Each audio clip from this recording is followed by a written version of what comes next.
Ponto de Vista. Apoio Grupo Mendes.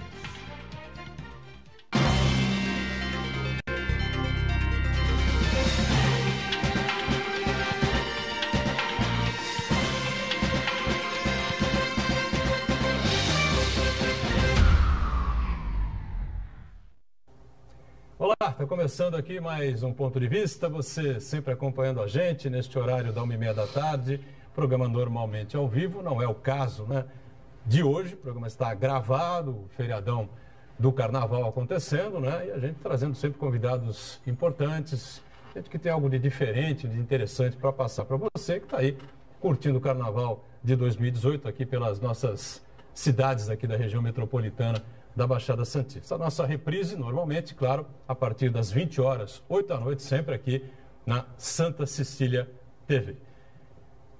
Um programa especial, diferente, não é? A gente traz com muita satisfação aqui um companheiro de profissão que tem muitas histórias, né? De longa data como jornalista e também como escritor e falando muito sobre as coisas aqui da nossa cidade. Satisfação recebendo aqui à minha direita o amigo José Carlos Silvares, como eu disse, jornalista e escritor também, participando dessa edição do Ponto de Vista. Está aqui o Silvares, prazer recebê-lo. Tudo bem, Silvares? Tudo bem, Buturão. Obrigado pelo convite. É sempre um prazer estar numa bancada com amigos tão especiais como esses. Muito bem. Obrigado ao Silvares por estar conosco e colabora com a gente mais essa edição do Ponto de Vista. É um amigo especialista agora em coach, né? O nosso Esmeraldo Tarquínio Neto. Tudo bem, né, Esmeraldo? Tudo bem, Edgar. E repetindo praticamente o que o Silvares falou, também é uma alegria muito grande para mim. São muito boas as lembranças que eu tenho do Silvares, da família dele. Então, é uma alegria, uma satisfação estar aqui. Marco Santana, sempre atento aí às redes sociais, programa gravado hoje, não há interatividade que o telespectador está acostumado, mas sempre pode entrar em contato com a gente, enviar aí uma crítica, um elogio, enfim, uma sugestão, né? Todo mundo fica sempre à vontade com a gente, né, Santana? Tudo bem? Tudo bem. Um programa muito especial hoje, que estou recebendo o José Carlos Silvares, um jornalista que é referência para todos os nossos colegas jornalistas aqui da região, um profissional de extrema capacidade, trabalhou durante muito tempo no jornal A Tribuna, escritor, tem um acervo de obras muito consistente. Vamos falar sobre algumas dessas obras aqui no programa de hoje, e também dono de um acervo de fotografias, de fotos históricas de Santos, muito rico, que é certamente, viu, Zeca Silvares, eu vou fazer você se comprometer a voltar ao programa aqui para a gente falar apenas desse acervo de fotografias históricas de Santos, viu? É um prazer muito grande tê-lo aqui. Silvares, que a gente falou, quantos anos de jornalismo, José? Agora, esse mês que vem, estou completando 45. 45, né? Na ativa, como assessoria de imprensa, como chefe de redação que foi durante muitos anos, no Jornal Tribuna, foi citado aqui pelo Marco Santana, e algum outro jornal diário chegou a trabalhar também, só na Tribuna? Não, trabalhei na cidade de Santos durante 2 anos e meio antes da Tribuna, depois 27 na Tribuna, e num período eu trabalhei num jornal que foi muito importante, mas durou pouco, mas foi muito importante, que é um jornal Panorama, em Londrina. Junto com Luiz Guimarães, João Batista. João Batista, o Barba. Fomos nós três. Nós três fomos selecionados. 3 aventureiros. Numa equipe de muito jornalistas competentes do Brasil todo, né? Foi muito legal, muito boa aquela experiência. Era um jornal, segundo eu soube, de que começou realmente para arrebentar, né? Com equipamentos de padrão bastante Ele era tipo Jornal da Tarde, assim, um jornal com uma equipe muito selecionada. Eu não lembro assim os nomes, mas tinha pessoas fantásticas que vieram do Estadão, do Jornal da Tarde, da Folha, foram contratados para formar essa equipe no jornal. Eu fiquei lá um mês só. 30 dias? Aí sentiu saudade e voltou para casa, né? Não, foi o tempo do contrato que a gente teve lá, porque eu estava contratado pela Tribuna. Eu pedi uma licença para ficar um mês fora. Ah, tá certo. Aí voltou para a Tribuna e daí foi repórter da Tribuna, depois repórter especial, editor de Portos e Mar, me especializei em navegação, em assuntos portuários. E depois acabou sendo política, secretário de redação, né? Muito tempo, foi editor-geral da Tribuna também. É verdade. Isso vai ser uma longa caminhada, né? Tem uma longa caminhada. E foi um período que eu estava atuando na cidade aqui, né, na atividade política, quando o Soares era subeditor, era a Miriam, né, a editora, e você era um dos subeditores, é isso? Isso. E naquele período, eu era presidente do Conselho dos Santos, então a gente teve também uma interação bastante grande.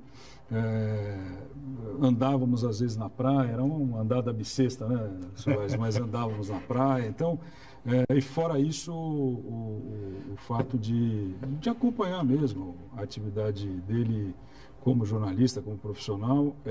Depois que ele saiu do Jornal Tribuna, tive a oportunidade de conviver com o Soares aí nesse período que eu estava trabalhando na Codesp. Ele era assessor do CAP, né? Isso. Então, do Conselho de Autoridade Portuária, então a gente também tinha uma relação frequente e bastante profícua. Verdade. Soares com muita história, né? E passou a escritor. Depois de quanto tempo? Como é que na verdade, eu estava na Tribuna em 1980, quando me deu o primeiro start para fazer esse meu primeiro livro, que foi O Príncipe de Astúrias. O maior naufrágio do Brasil de todos os tempos, né? Do Atlântico Sul, inclusive. E em 1980, quando eu estava na Tribuna, foi caiu assim no meu colo uma história fantástica desse navio que pouca gente conhecia, que tão perto, ocorreu tão perto aqui em Ilhabela, né? E foi a partir de 1980 que eu fiquei durante 25 anos pesquisando a respeito desse naufrágio. Eu tive várias idas à Europa, Espanha, Inglaterra, Escócia, Argentina e pelo Brasil, coletando informações, isso nas férias, em períodos assim, né? Foi um trabalho bastante grande, né? Desse primeiro livro que eu fiz. Então o escritor nasceu, na verdade, durante 25 anos de pesquisa, até o lançamento final, que foi em 2006. Eu lembro desse lançamento. Eu não sabia que tinha durado tanto tempo assim a elaboração, as pesquisas, né? E a captação aí das informações, né? Ele é um livro completo, né? Ele foi um livro que praticamente esgotei totalmente o assunto. Não tem quase mais nada, poucos detalhes assim de personagens que ainda podem ser resgatados. Mas esse livro ele foi completamente esgotado o assunto, né? Agora, Soares, o que aconteceu para que esse navio sofresse esse naufrágio? E por que ele é considerado... Tem imagens já? Isso. Podemos mostrar algumas imagens dessa obra do Zeca Soares, Príncipe das Astúrias, que é conhecido como o Titanic brasileiro, né? Que imagens são essas aí, Soares? Esses são náufragos. Náufragos. Que sobreviventes do navio, os poucos sobreviventes do navio, né? Ele é considerado o maior naufrágio do Brasil, do Atlântico Sul, em todos os tempos, porque foram quase 500 mortos, né, nesse naufrágio. Isso equivale, em termos de hoje, para a gente ter uma ideia, são 2 Boeings lotados de pessoas que morreram nesse navio. Mas pelos meus estudos, eles têm, além desses 477, né, tem muitos mais mortos que não aparecem, que são clandestinos, que viajavam no navio. Eu consegui levantar vários deles, várias famílias e casos. Um deles é a família daquele ator global, Erson Capri. A família dele morreu nesse naufrágio? Veio avô, avó e tios, mas o avô e um dos tios sobreviveu, os outros morreram. Eles vinham como clandestinos a bordo. Como outros, muitos clandestinos, tinha mais de 100 italianos fugindo, porque era a Primeira Guerra Mundial, jovens italianos fugindo no porão do navio, não catalogados. Então, nas minhas pesquisas, ele chega a quase 700 mortos. Por volta de 1930? 1916. 16? Primeira Guerra, no meio da Primeira Guerra Mundial. Os jovens sendo convocados para servir o exército e lutando por foram mandados para a Argentina, né? Que o navio vinha primeiro a Santos, depois ia para a Argentina. Perfeito. Ele bateu no rochedo, na Isso Ilha que eu ia Bela. perguntar, Zeca, a causa do acidente. A causa alegada na época foi de mau tempo, né? Cerração, muita chuva, e não enxergaram a situação. O único farol que tinha na Ilha Bela, na Ponta do Boi, era muito precária a iluminação ainda. E essa outra ponta que ela avança pelo mar, chama Ponta da Pirabura, na Ilha Bela, rasgou o casco do navio, o navio acabou afundando em menos de 5 minutos. Essa foto é com... É a capa Essa do livro, foto é a capa do livro. Capa do Essa livro. capa ela participou do Prêmio Jabuti, foi classificada entre os 10 finalistas na época, em 2006. E ali é a foto verdadeiramente É a do navio. capa do navio, é a foto do navio mesmo. dentro de uma escotilha. Esse é o navio. Essa é a última imagem do navio, que foi conseguida por uma pessoa que estava viajando num navio ao contrário, que estava indo para a Europa, da mesma companhia. Ah, eles se cruzaram? Se cruzaram, foi a última imagem dele, cheio de gente ali na proa, Sim. tomando sol ali naqueles toldos. Quantas pessoas iam num navio desse? Ele tinha capacidade para 1.850 pessoas, mas ele estava com meia capacidade. Iam cerca de 1.000 pessoas, mais ou menos, 700, 800 pessoas. E sobreviveram cerca de 200 pessoas, entre tripulantes e passageiros. Não, legal. E agora, e alguns desses sobreviventes permaneceram em Santos ou não? Não, tinha 2 brasileiros a bordo só. Um deles era um jovem que estava, por causa da guerra, ele estudava na Suíça, ele era do Rio Grande do Sul. A família mandou ele de volta, ele sobreviveu. E mais uma esposa de um jornalista argentino, que foi contratado para ir buscar umas estátuas lá na Espanha, para a formação de um monumento do centenário da espanhol lá em Buenos Aires. E esse morreu e essa mulher dele era brasileira, morreu também. O príncipe de Astúrias era de bandeira espanhola? Espanhol. E ele vinha em direção ao nosso porto aqui? Ele vinha da Espanha, na terceira viagem, era um navio novo, relativamente novo, ele é de 1914, o acidente foi em 16. Vinha na terceira viagem redonda, ia parar em Santos e depois ia para Montevidéu e Buenos Aires. A grande maioria das pessoas ia para Buenos Aires. Que era... Carga também. Buenos Aires era a capital da Argentina, até hoje, lógico, né? Mas era um país tido como mais avançado aqui da América do Sul na época, né? Isso mesmo. E esse caso, esse livro eu falo de uma heroína. Teve uma heroína nesse navio, que era uma jovem, na época, caixeira viajante. Ela trazia lingerie de Paris, da França, e vinha vendendo para os próprios passageiros do navio. Fazia muito isso, né? E essa moça, ela nadava muito bem, ela conseguiu resgatar do mar, no naufrágio, algumas pessoas, entre elas esse jovem brasileiro e um padre também, um padre de bordo que estava se afogando. Ela conseguiu resgatar algumas pessoas e foi tida como heroína desse naufrágio. E o naufrágio foi em que altura exatamente ali da Ilha Bela, é isso? Bem na ponta sul da Ilha Bela. Pelo lado do Mar de Fora? Pelo lado de Mar de Fora. Bem na ponta sul, no lado de Mar de Fora, onde e fica aí deu a ponta de Pirabura. para quem sabia nadar e tal, se virar no mar, pelo menos chegar para salvar ali na ilha. A questão é que estava tempestade muito forte, né? Ali o mar mexido muito forte, só uma baleeira conseguiu o naufrágio ocorreu em 5 minutos. Só uma baleeira conseguiu sair. E era de madrugada, eram 4 horas da manhã, na véspera de sábado para domingo de carnaval. Olha, nós estamos numa data quase que precisa, né? Algumas pessoas se salvaram porque tristemente, né? Elas estavam no convés festejando, tinha uma pequena comemoração de carnaval a bordo, e muitas delas, como essa heroína, ela estava lá em cima, no navio, porque ela queria ver as luzes da cidade, da aproximação do continente, né? Então foi uma das que se salvou. Quem estava trabalhando, tripulantes trabalhando, se salvaram. Tem uma foto. A maioria, essa é a Marina Vidal, essa de preto. Ela era muito bonita.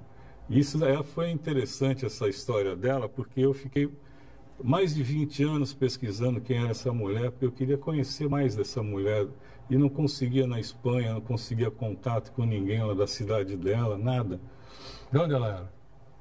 Ela era de perto de Málaga, na Espanha, Perto uma de Málaga. cidadezinha pequena. Até que eu consegui uma informação, já com o livro praticamente pronto, eu consegui uma informação aqui no centro espanhol, de que existia uma parente dela a 2 quadras da minha casa. Aqui em Santos, uma sobrinha neta dela. São essas coisas que enriquecem também a narrativa do livro. Aí eu fui lá, bati palma, até eu conheci, ela me conhecia desde pequeno, morava ali no Boqueirão e tudo. E ela abriu a porta e falou assim, olha, eu tenho uma foto dela, que é essa imagem aqui. Eu não tinha foto, tinha uma foto, uma reprodução de um jornal antigo, muito ruim dela, uma foto horrível. Mas aí eu consegui essa imagem, que é inédita dela, e foi assim que eu consegui mais detalhes sobre ela e da família, o que ela fazia e tudo mais. E acabou enriquecendo o livro por causa dessa heroína que teve, né? E foi constatado que ela foi heroína mesmo. Os jornais publicaram, manchete, a heroína do naufrágio, tudo. Bem interessante. Diga, Santana. O Zeca, o livro Príncipe das Astúrias é praticamente um filho seu, né? Demorou mais de 2 décadas para você produzir. Então eu queria que você contasse para a gente como foi esse processo de produção, a pesquisa em si, e quais foram as principais dificuldades que você teve para nos presentear com essa obra tão interessante. Então, em 1980 eu estava na redação, domingo, chuvoso, praticamente sem nada na redação. Tocou o telefone, era um rádio amador aqui de Santos, me dizendo, eu estou com... Você é jornalista? Sou. Eu estou com um rádio amador aqui de Buenos Aires, na ponta da linha. Ele está me perguntando uma coisa que eu não soube responder. Talvez vocês aí dos jornais saibam isso, acham que a gente sabe tudo, né? Talvez vocês saibam aí no jornal. Eu falei, qual é a pergunta? Né, que ele tem um avô dele, morreu num naufrágio aqui no Brasil, no litoral de São Paulo. Ele queria saber onde é que está o corpo do avô dele. Nossa. E de pronto, assim, eu respondendo assim, sem pensar, eu falei assim, olha, meu amigo, como é que eu vou saber onde está o corpo do avô dele? Sabe qual é o nome do navio? Quando é que foi isso e tudo? E ele tinha precisamente a data, 5 de março de 1916. Eu falei, bom, eu vou tentar aqui, depois eu te falo. Aí eu desci na pesquisa lá na tribuna, 5 de março de 16, fui direto, é a manchete do jornal, maior catástrofe marítima do mundo, que não sei o quê. Falei, nossa, que coisa isso daqui, eu nem tinha conhecimento. Do mundo? Na época, né, falavam, né? Hoje não, hoje é um naufrágio até mediano. Mas aí a partir disso eu comecei ali mesmo a pesquisar, já fiz cópia, xerox na época, e pesquisando, e depois liguei para esse rádio amador e falei, olha, fala para o seu amigo lá da Argentina que o corpo do avô dele está no fundo do mar, junto com outros quase... já, né? Um dia esteve lá no quase fundo do mar. 700. Foi sepultado lá. Muito bem, vamos aproveitar para fazer o nosso intervalo aqui, primeira paradinha do ponto de vista, e já a gente retoma essa conversa mais do que interessante com o nosso Zé Carlos Silva. Já.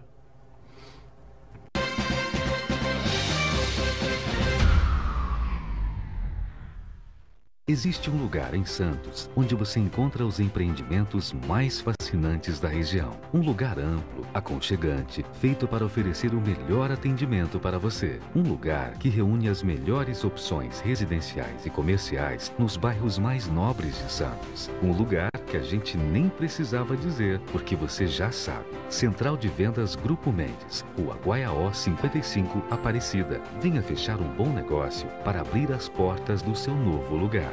Dia 18 de fevereiro, 10 da manhã, direto do estádio Urico Mussa, a Santa Cecília TV transmite ao vivo e com exclusividade Portuguesa Santista e Esporte Clube São Bernardo. pelo Campeonato Paulista 2018. Prestigie a Briosa indo ao estádio e curtindo com a família essa experiência. Dia 18 de fevereiro, 10 da manhã. Santa Cecília TV, a TV com a maior programação regional da sua TV. Apoio Vestibular Universidade Santa Cecília. Você já pensou em fazer o tão sonhado curso superior com uma mensalidade que cabe no seu bolso, estudando em casa e na hora que desejar? Todos os cursos de ensino à distância da Unisanta receberam excelentes conceitos do MEC. Invista em sua formação profissional. Aproveite, matricule-se já e ganhe descontos. www.unisanta.br/EAD. Informações 3202-7199.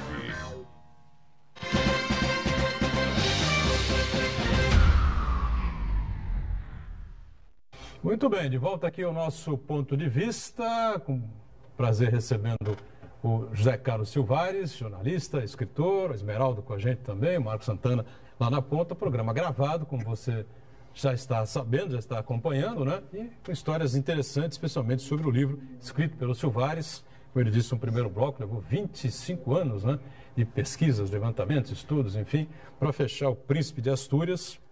É considerado o Titanic brasileiro, né? O pessoal chama, não é isso? Exatamente. O Titanic afundou, o pessoal deve estar em dúvida, aí vamos esclarecer, em 2012 foi o Titanic, coincidindo aí com a data de fundação do Alvinegro da Vila, né? O Glorioso Santos. Mesmo dia e mês e ano. Mesmo dia e mês, exatamente, né? 12 de abril, né? 12 de abril. 12 de abril de 2012, afundava o Titanic e nascia o gigante do futebol, né? Claro, Glorioso. O glorioso peixe, tá certo? Bom, estamos comentando aqui, né? Durante o intervalo, o Silvares, tinha um tesouro no navio? Não era bem um tesouro. Não era bem um tesouro? Não, era muito mais que isso. Ah, ele tem, eu tenho essa, eu até acho que mandei a cópia para vocês aí, mas de uma reprodução de um ofício que eu recebi da seguradora do navio, dando conta que tinha a bordo 11 toneladas de ouro. 11 toneladas de ouro? O que pode valer uma coisa dessa? Imagino que é 11 toneladas de ouro a bordo do navio. E esse navio tem muitos mistérios. Um dos mistérios é esse, do ouro. Onde foi parar o ouro? Que ouro é esse? Para onde ia? Tem um historiador aqui, que era dono de um museu naval em São Vicente, Alfredo Ablitzel. Ele tinha pesquisas já adiantadas também a respeito dessa questão do ouro do Príncipe de Astúrias. E eu, conversando com ele, ele me deu alguns esclarecimentos. Existia, nessa mesma época, tinha a Revolução no México, do Zapata, né?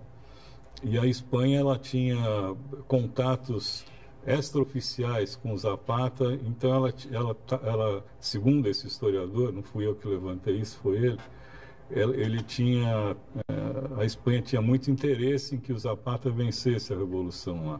Então o ouro era para o Zapata. Esse ouro era para chegar na Argentina, mudar para um outro navio da Argentina que ia para o México, para fazer uma transferência uma lavagem de dinheiro, vamos dizer assim, como é comum fazer. Isso. Então, mas aí não chegou, né? O navio não chegou. O navio não chegou, o ouro, em tese, está lá no fundo do mar de Ilhabela, ou já não está mais, porque aconteceram dezenas de expedições nesse navio. Esse navio foi dinamitado, e acabaram com o navio embaixo. Para tentar descobrir Para tentar descobrir, não, para tentar retirar, tinha muitos metais, tinha estanho, tinha cobre, tinha coisas que vinham como carga do navio, né? Mas essa dinamitação por parte da armadora do navio? Não, de pessoas mergulhadores, de equipes de mergulho, muitas equipes de mergulho, tiraram muita coisa, hélice, tiraram muita coisa do navio. Pratos, garrafas, objetos de decoração do navio que ainda restaram, tiraram bastante coisa. Mas o ouro ninguém sabe até hoje. Se alguém souber, alguém deve ter pegado esse ouro aí, né? Se alguém souber, me fala, porque aí dá uma segunda edição desse. A possibilidade, agora, a maldade, Silvares, é de que Só um minutinho, Esmeralda, só para a gente registrar, essa foto que está aí é desse documento que você... Não. Não é do documento? Esse é um outro documento, também então... interessante. O documento da Marinha liberando o navio para seguir viagem para a Argentina. Um navio que nunca chegou. Nunca chegou, né? Mas ele estava pronto já? Estava pronto porque era carnaval, eles tinham deixado... Esse daí é o documento do ouro, que fala do ouro. Da seguradora. Esse é o documento do ouro. A seguradora atestando que não sabem onde foi parar o ouro que estava 11 toneladas de ouro, pela madrugada, né? Diga, Esmeralda. Só fazendo um reparo e depois um comentário, a data de fundação do Glorioso é 14. 14, né? 14 de abril de 1912. Mas assim, e a maldade vai no seguinte sentido. Acho que esse ouro sequer embarcou. Esse ouro não embarcou, esse acidente foi causado por alguém interessado no ouro e esconder o ouro, porque 11 toneladas de ouro é um... Não é possível, né? Agora... Silvares, eu na década de 80 eu fazia mergulho autônomo, né? E mergulho com garrafa. E eu cheguei a fazer alguns mergulhos lá na Ilhabela, na parte sul da ilha.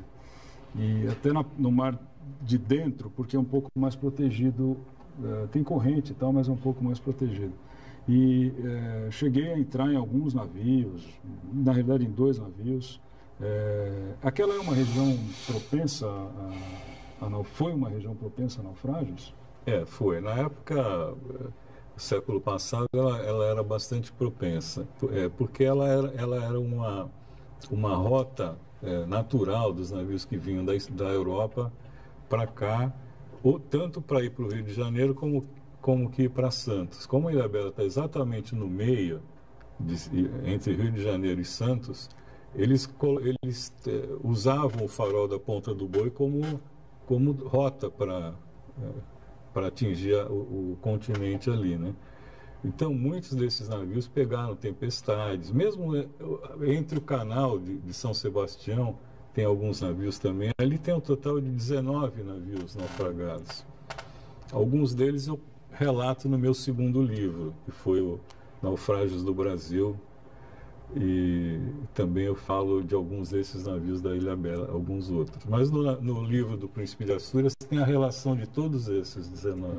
19 navios naufragados, que muito pouca gente tem esse tipo de informação, né? É uma curiosidade histórica. 19 navios afundaram ali na região da Ilhabela. Muita gente não sabe, por exemplo, que na costa, no litoral brasileiro, tem mais de 20 mil naufrágios. 20 mil? Mais de 20 mil naufrágios. Esse dado é um dado da Marinha. Eu tenho catalogados 10% desses naufrágios. Eu tenho catalogado cerca de 1.900 naufrágios. Nesse segundo livro tem a relação de todos eles. O último foi em que ano, você lembra? Desses 20 mil? Ou os últimos? Não sei. Não lembro. Década de 70, por aí? Não chegou. Mais para trás. Teve mais recente. Tem mais recente? Teve, bem mais recente. Teve agora, década de 90, teve um em Ilhabela. Teve alguns aqui que, no litoral, teve um ao Jafor, se não me engano, que encalhou aqui na Ilha das Palmas. Ele foi levado para ser afundado no alto mar. Porque não tinha mais conserto. Não tinha mais conserto. Agora, ele ficou encalhado, tudo bem, né? As pessoas vão descendo, chega... Não, esse era um navio cargueiro. Era cargueiro? De carga, A grande maioria desses navios eram navios de carga. Diga, Santana. Zé Cá, então o naufrágio, como o Esmeralda lembrou muito bem, acaba virando um parque de diversões de mergulhadores. Você falou que tem vários navios naufragados submerso da Ilhabela, e o Príncipe das Astúrias é um deles. Hoje, é possível um mergulhador atingir o Príncipe das Astúrias ou não? É possível, tem que ser um mergulhador profissional, altamente profissional, porque ele está numa encosta onde bate muito a ressaca do mar, bate muito ali. Então é um local de difícil acesso, onde ele está. Mas é possível mergulhar num dia que esteja 102 anos depois, é isso? É. Tem alguma coisa dele por lá ainda? Tem bastante coisa. Eu recebi já vários vídeos. O que não tem é visibilidade. A visibilidade ali, embora ele esteja a 30 metros, que é pouca profundidade, né? Ele tem, a visibilidade é muito ruim justamente por essa movimentação da água ali, né? Ele bate muito nos rochedos e volta e levanta aquela areia. É difícil a visibilidade ali, bastante difícil. Nas suas aventuras marítimas, o Esmeralda, você chegou a frequentar ali os navios naufragados? Não? Um dos navios eu cheguei a entrar no navio, mas eu estava acompanhado por instrutor, então a redução do risco é efetiva, né? Mas, como o Silvares falou, não é uma área muito boa de você, porque a visibilidade, a água é meio esverdeada, e ela é esverdeada com areia, com coisas que vão, porque você tem a corrente ali no canal de São Sebastião é muito forte, né? Então, mas eu cheguei a entrar. Entrei pouco. Entrei um pouquinho só, e depois eu saí, porque deixa a turma ficar ali do jeito que está, porque... Os especialistas mais experientes. Deixa lá o pessoal já foi mesmo, vamos mexer com eles, né? Tá certo. Doutor, a gente está falando de naufrágio, e aqui em Santos nós temos pelo menos dois naufrágios emblemáticos, que é ali o do Recreio, no Canal 6, e tem outro no Canal 5 ali, que já até gerou uma grande discussão recentemente, para tentar identificar qual que é aquele navio. Eu queria saber se o Zé consegue nos responder que navio que é aquele ali, em que circunstância ele foi parar ali no Canal 5 ali.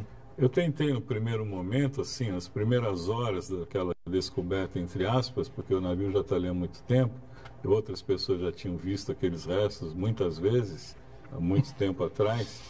Eu tentei identificar, mas não consegui. É um naufrágio mais antigo e tal, mas o principal naufrágio aqui foi o do Aigioges, ali no Porto de Santos. Foi um incêndio que virou a madrugada, eu cobri pelo jornal a madrugada toda e o mês seguinte inteiro indo no navio. E o maior acidente foi esse do Aigioges, que depois foi levado para o meio do canal, teve aquela questão toda de interromper a navegação. Já tiraram grande parte dele. Ainda tem um pouquinho, mas ainda tem. É verdade. Bastante curiosidade em relação a esse tema, né? E virando a página, né, a gente tem aí um segundo livro, né, o Marcos Santana? A segunda obra do Zé Carlos Silvares, sobre a Capitania dos Portos, não é isso? Isso, entre várias outras obras que o Zeca já escreveu, a mais recente é para marcar o aniversário da... Essa é a capa do livro. Eu fui convidado pela Capitania para fazer levantar a história da Capitania dos Portos, porque não havia quase nada a respeito.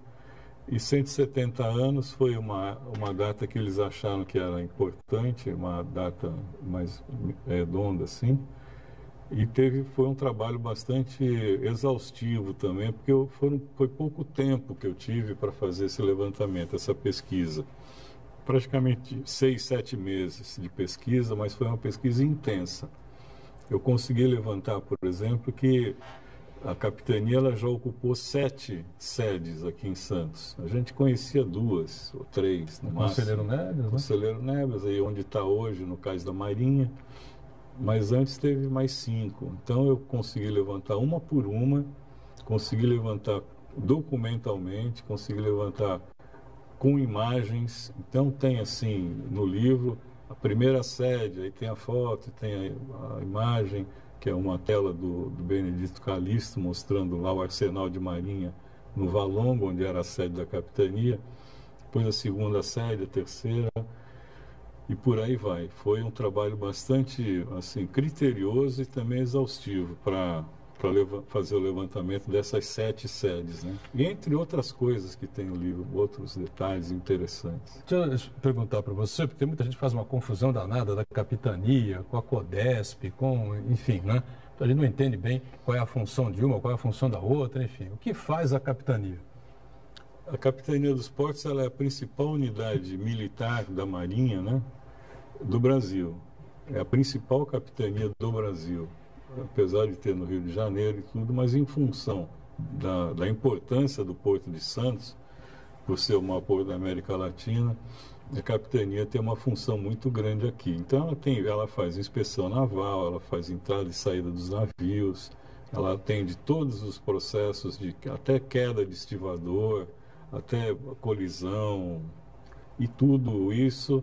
Além de tudo isso, ela tem ensino profissional marítimo, que ela promove aulas para trabalhadores portuários, ela faz os exames todos de carteira de mestre amador, de capitão amador, de arrais, é tudo ali na capitania. A capitania, na verdade, é uma cidade lá dentro, você vai, eu que passei agora 6 meses lá dentro, indo quase todo dia para lá, você percebe que ela tem uma movimentação muito grande.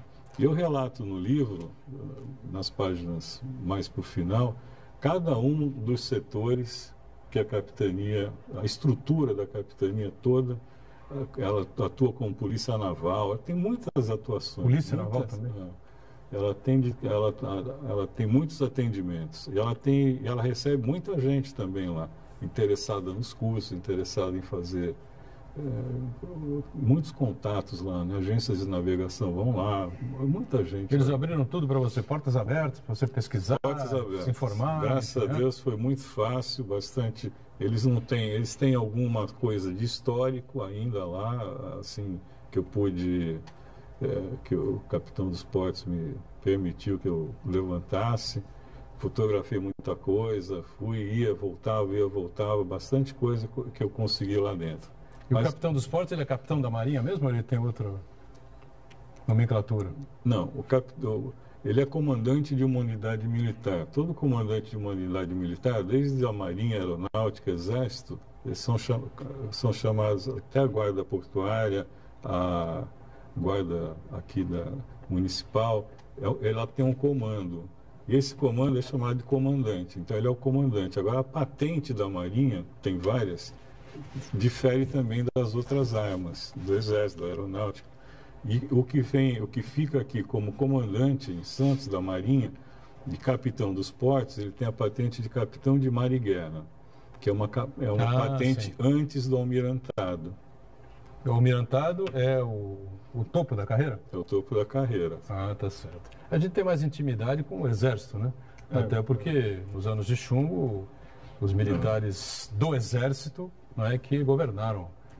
Aqui é general de brigada, também tem as suas patentes. Mas no comando da unidade militar é chamado de comandante por isso. Mais um break, mais uma paradinha, um rápido intervalo. Já a sequência aqui do nosso ponto de vista. Em instantes.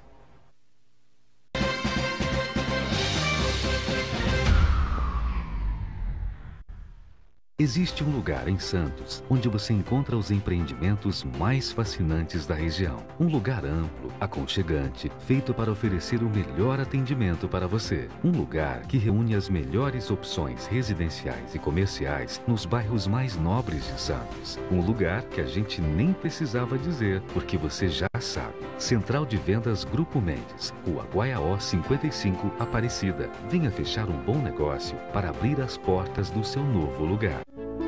O Brasil terá pela primeira vez uma Base Nacional Comum Curricular. O documento é democrático e respeita as diferenças. Com a base, todos os estudantes do país, de escola pública ou particular, terão os mesmos direitos de aprendizagem. Hoje a aula é sobre cidadania. Isso é bom. Se a base da educação é a mesma, as oportunidades também serão. Ministério da Educação, Governo Federal. A Universidade Santa Cecília quer ajudar você a realizar seus sonhos.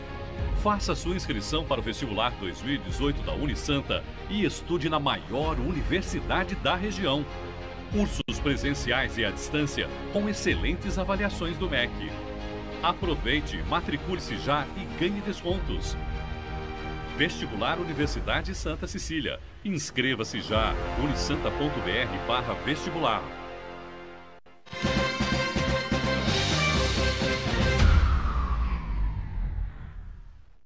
Muito bem, estamos de volta aqui na sequência do nosso ponto de vista, programa gravado nesta sequência de feriados aqui do Carnaval 2018, né? Um tema diferente, né, para você que está em casa, não curte aí o Carnaval, né? Fica aí acompanhando, procurando programas de informações, né, de debates, assuntos interessantes. A gente está trazendo aqui o Zé Carlos Silvares, jornalista e escritor, falando aí sobre alguns livros importantes, especialmente sobre uns naufrágios que aconteceram no Brasil, mais propriamente ali próximo da Ilhabela, no litoral norte do estado, o Príncipe de Astúrias, já falou bastante, né?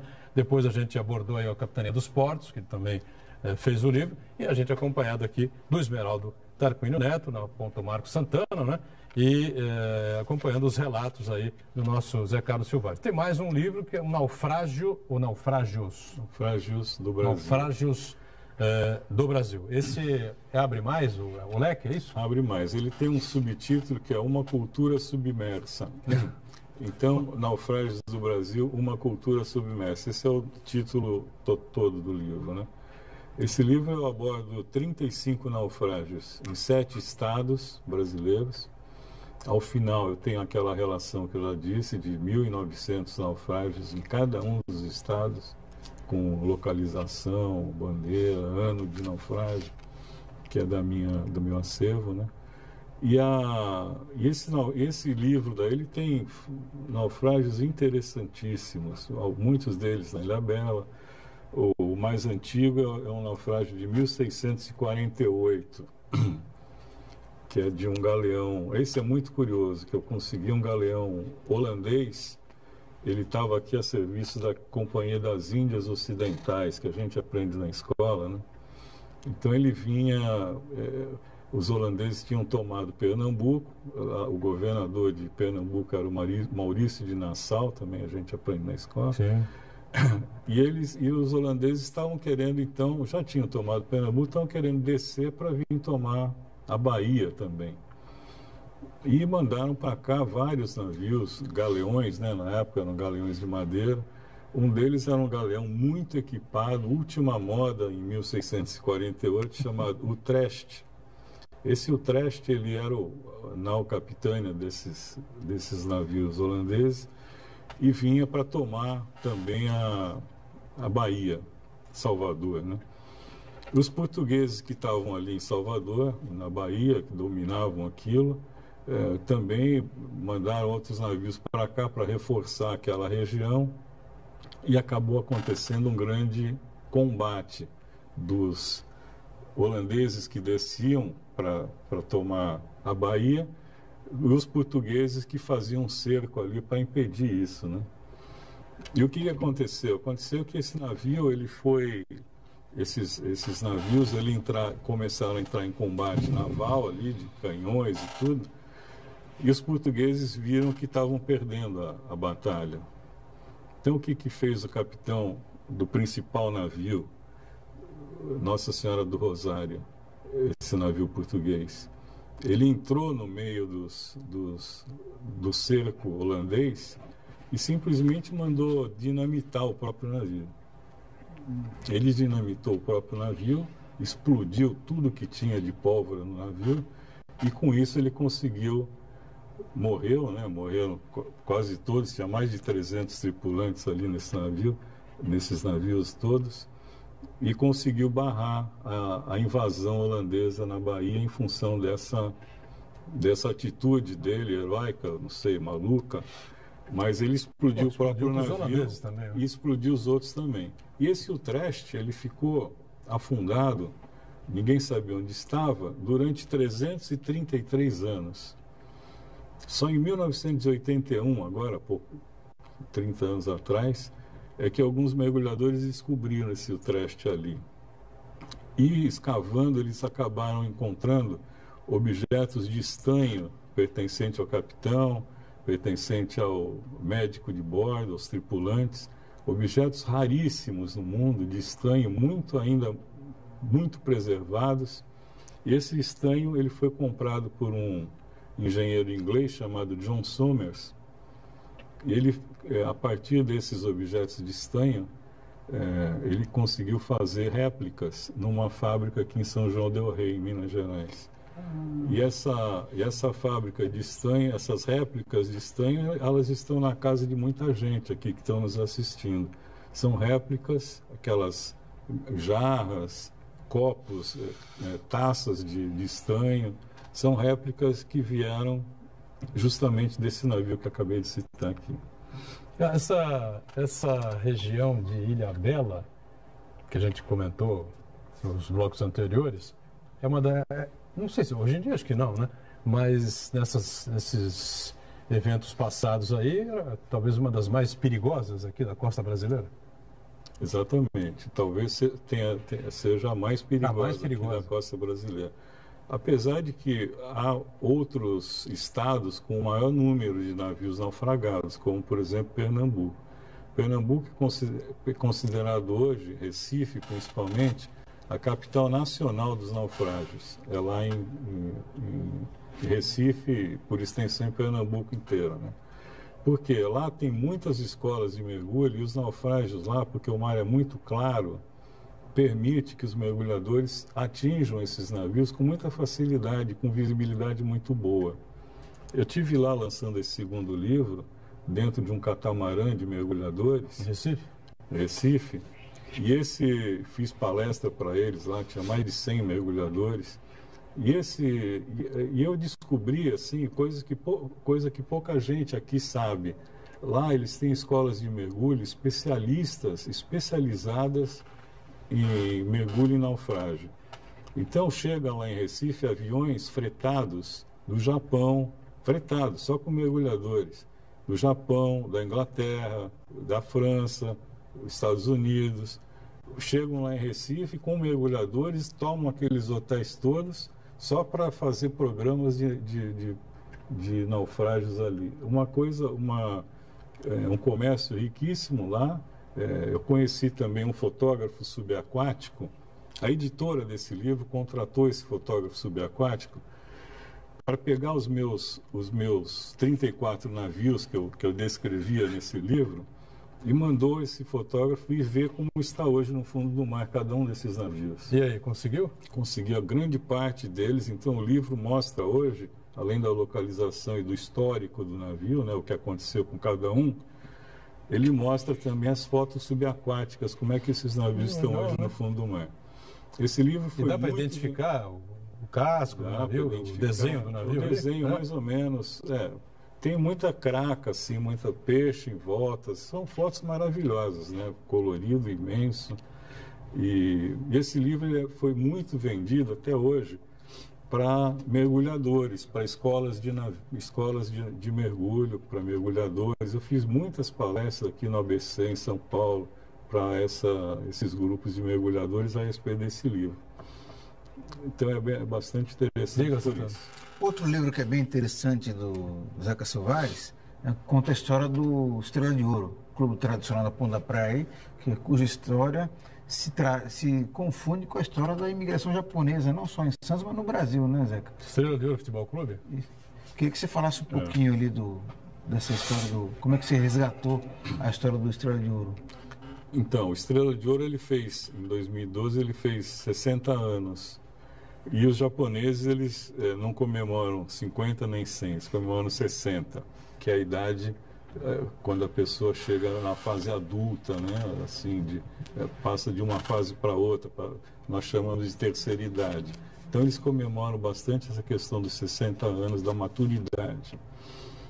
Então foi feito esse livro em função dos 60 anos do Estrela de Ouro.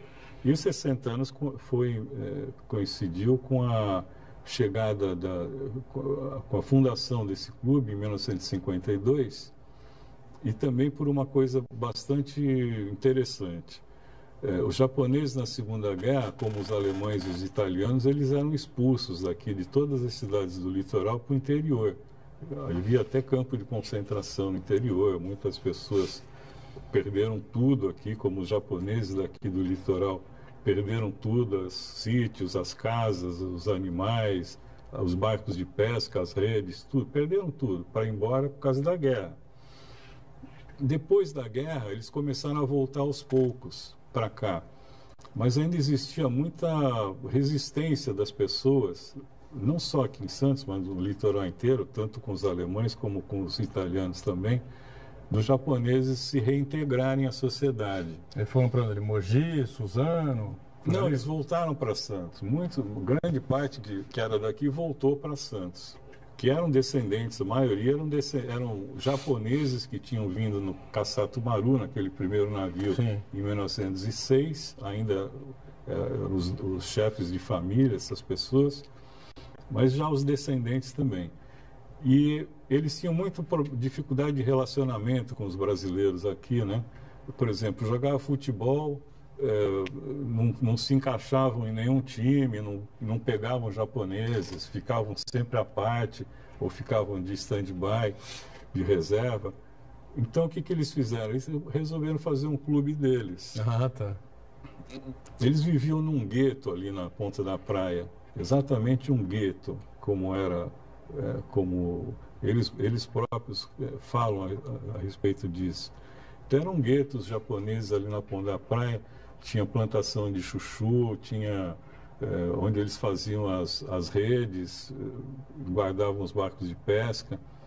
E aproveitaram os mais novos aproveitaram para formar um clube. E formaram o Clube Estrela de Ouro, ali em 1952. E a partir da formação do clube é que eles começaram a fazer times deles, de esportes, de judô, de vários, futebol mesmo. E eu acho que uma estratégia que a comunidade japonesa utilizou para promover essa interação foi a festa do peixe, né? Que acabou se tornando tradicional. Na tradição. Para oferecer, para as pessoas começarem a conhecer e também quebrar o preconceito. Desapareceu essa festa do peixe? Não sei. Não, ainda tem. Tem a festa do peixe? Tem a festa da tainha. Julho? Da tainha, em julho. E eles fazem várias festas lá, né? Então eu já frequentava o Clube Estrela de Ouro há mais de 40 anos que eu gosto lá e acabei me identificando bastante com a história deles, com esse levantamento que eu fiz muito grande.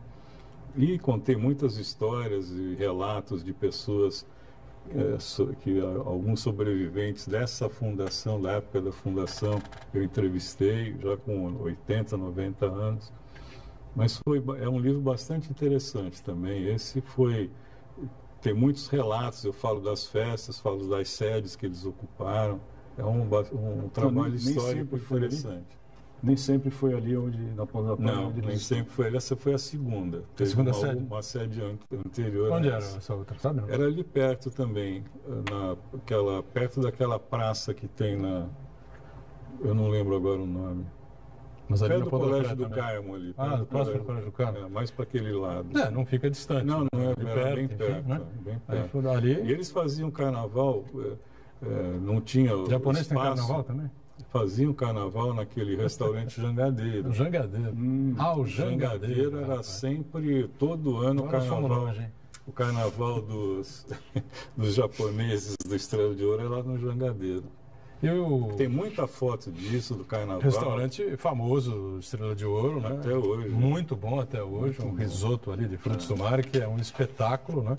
E para quem gosta, né? Eu gosto bastante. Frequento lá, pelo menos uma vez por mês, eu dou uma chegadinha lá para... Edgar, tão famoso quanto a Mercearia Carioca. Mercearia Carioca. Da família Soares. Isso é um outro programa. É um outro programa, sem dúvida nenhuma, muitas histórias. Soares, foi um prazer receber você aqui. Parabéns pelos livros escritos, né? E por essa facilidade toda de você trazer assuntos que são raros, né? Da gente discutir, comentar aqui a questão dos naufrágios. Quem é que ia imaginar que 19 mil navios já afundaram na costa aqui do país, né? Obrigado e até uma próxima, viu? Valeu. Obrigado pelo convite, muito contente por estar aqui. O Esmeraldo está sempre com a gente, Marcos Santana diariamente acompanhando as redes sociais e a gente sempre juntos, 1h30 da tarde, o programa normalmente ao vivo e a nossa reprise às 8 da noite. Valeu, gente. Obrigado. Tchau.